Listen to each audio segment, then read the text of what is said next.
Central केंद्रीय सूचना आयोग के पास पहुंचे, आयुक्त के पास।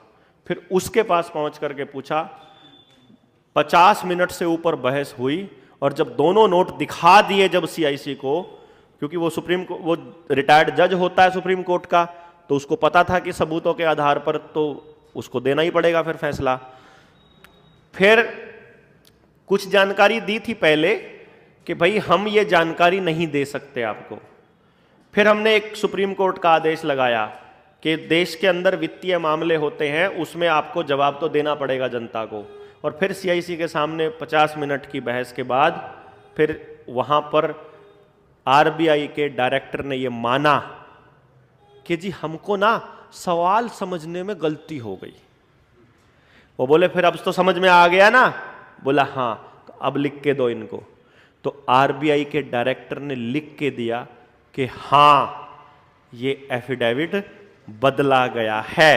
तो अगर सरकार की सर्टिफाइड कॉपी है कि एफिडेविट बदला गया है तो मतलब नोट नकली है। हम जो कह रहे हैं सरकार से लिए हुए दस्तावेजों के आधार पर बोल रहे हैं। सरकार को रगड़ेंगे, बैंकों को भी रगड़ेंगे। जिसने कॉइनेज एक्ट 2011 पास किया वो भी सारे पार्लियामेंट के मेंबर जेल जाएंगे। जिसने एफिडेविट बदला वो भी अंदर जाएंगे। जो बैंकों के जो ब्याज का रुपया छाप रहे हैं वो भी जाएंगे। जो इलीगल मनी में ट्रेड कर रहे हैं वो भी जाएंगे। पर भेजने वाले लोग तो आप हैं भाई। पुलिस तो नहीं भेजेगी,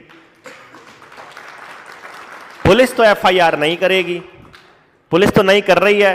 1000 से ऊपर एफआईआर दे चुके हैं पुलिस थानों में। एक थानेदार की औकात नहीं है कि वो लिख दे। और आईपीसी हर थानेदार की टेबल पे लिखी पड़ी होती है। हमने उसमें आईपीसी की धाराएं लिखी हुई हैं, हमने सबूत दिए हुए हैं, हमने कानून दिए हुए हैं, उनकी कॉपी लगाई हुई है आवेदन के साथ। लेकिन इतने हरामखोर हैं कि सही होते हुए भी बैंकों के खिलाफ एफआईआर नहीं लिखते। ये ठगी हो रही है देश के लोगों के साथ। आप अपना हिसाब मांगने निकलोगे नहीं तो कौन देगा भैया?